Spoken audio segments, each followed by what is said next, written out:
ایک عارف تھے، ان کا ایک شاگرد تھا نجف میں سید علی قاضی طباطبائی عارف تھے، اور ان کے جو شاگرد تھے ان کا نام میرے ذہن میں نہیں آ رہا ہے، استغفر اللہ، اگر میں سوچوں تو شاید ذہن میں آ جائے، شاید نہیں آئے گا، نہیں ابھی نہیں آ رہا ہے۔ بہرحال وہ موچی تھے، سید علی قاضی کے شاگردوں میں بڑے بڑے علماء بھی تھے، آیت اللہ بہجت ان کے شاگرد تھے، ان کے پاس مختلف پیشوں سے تعلق رکھنے والے عرفا بھی تھے۔ تو ان کے پاس ایک لوہے کا کام کرنے والے تھے کہ جو بغیر کسی وسیلے کے پگھلے ہوئے لوہے کو ہاتھ سے اٹھا کے کوٹ لیتے تھے، اسی طرح یہ موچی بھی تھے ان کے پاس، تو یہ بھی بڑے عرفا میں سے تھے۔ تو ایک دن یہ ان کے پاس آئے اپنے استاد کے پاس، اور اپنے استاد سے کہا کہ میں آپ سے مشورہ کرنا چاہتا ہوں کہ کیا میں اپنی زوجہ کو طلاق دے دوں؟ تو انہوں نے کہا کہ کیا وہ نافرمان ہے؟ کہ نہیں نافرمان تو نہیں۔ کہ نہیں، پھر کیا وجہ ہے؟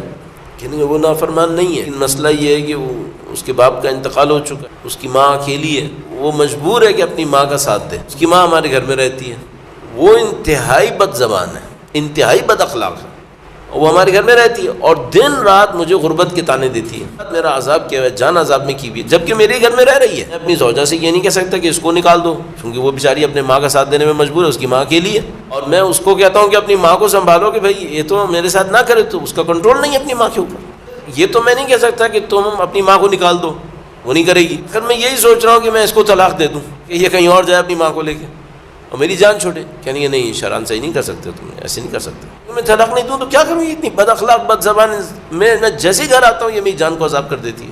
اسی طرف سے استاد نے اپنے شاگرد موچی کو یہ کہاوت تھا کہ دیکھو تم کسی کا بھی جوتا ٹانکنے کے لیے آئے، ٹانک دینا، چاہے پیسہ دے چاہے پیسہ نہ دے، میں آپ کے حکم پہ عمل کر رہا ہوں، روزی آتی نہیں ہے، پیسہ آتا نہیں ہے، آتا اتنا کم آتا ہے کہ اس میں یہی ہو سکتا ہے، اب وہ میری بیوی قانے ہے، وہ بدبخت قانے نہیں ہے۔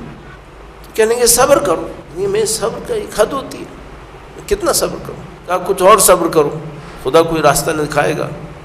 ٹھیک ہے، یہ لوگ اپنے استاد کی بہت سنتے تھے، جان پہ کھیل جاتے تھے اپنے استاد کی خاطر۔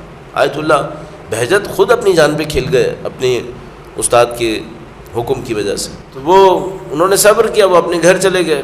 جب وہ گھر گئے تو وہ تیار بیٹھی تھی، وہ گئے تو اس نے پھر بک بک کرنا شروع کر دی۔ اب یہ بیچارے تھکے آ رہے تھے، پیسہ بھی ہاتھ میں نہیں، یہ بھی نہیں وہ بھی نہیں، وہ بے عزتی کی جا رہی ہے۔ انہوں نے کہا، استاد نے کہا صبر کرنا، ٹھیک ہے صبر کرو۔ صبر کرتے رہے وہ چلاتے رہے، کہنے لگا اب میں کیا کروں، دروازہ کھول کے گھر سے باہر نکل گئے۔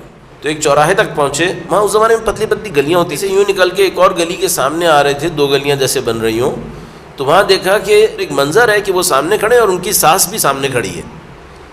یہ منظر انہوں نے اپنی آنکھوں سے گلی کے اندر دیکھا کہ جیسے وہ سامنے کھڑے ہیں، ساس بھی سامنے کھڑی، اور ساس ان کو تیر مار رہی ہے۔ جہاں تیر مارتی ہے ان کے بدن پہ، ان کی شبی کے بدن پہ، وہ جگہ نورانی ہو جاتی ہے، اور وہ جتنے تیر مار رہی ہے ان کے بدن کی نورانیت بڑھتی جا رہی ہے۔ انہوں نے منظر دیکھا، فوراً گھر گئے اور اس سے کہنے ہاں شروع ہو جاؤ بولو۔ پھر ان کو سمجھ میں آیا کہ استاد کیا کہہ رہے تھے، بیٹا صبر کرو، تمہیں بہت کچھ نصیب ہونے والا ہے۔ اس کا مطلب یہ نہیں ہے کہ مجھے جواز ملے کہ میں بد اخلاقی کروں دوسروں کے ساتھ، کہ میں کہوں تم صبر کرو تمہیں نورانیت ملے گی، نہیں، اس کے بدلے میں جو مجھے عذاب ملے گا اس کا کیا ہوگا۔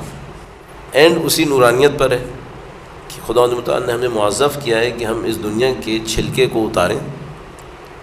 آیت اللہ جوادی عامری نے بہت خوبصورت وہ قیافے نکالتے ہیں، کہتے ہیں موت چکھنے کو کہا ہے، کل نفس ذائقۃ الموت، نہ کہ موت ہمیں مار لے گی، ہم نے موت کو چکھنا ہے، موت نے ہمیں کھانا نہیں ہے، ہم نے باقی رہنا ہے، ہم نے چکھ کے آگے بڑھ جانا ہے۔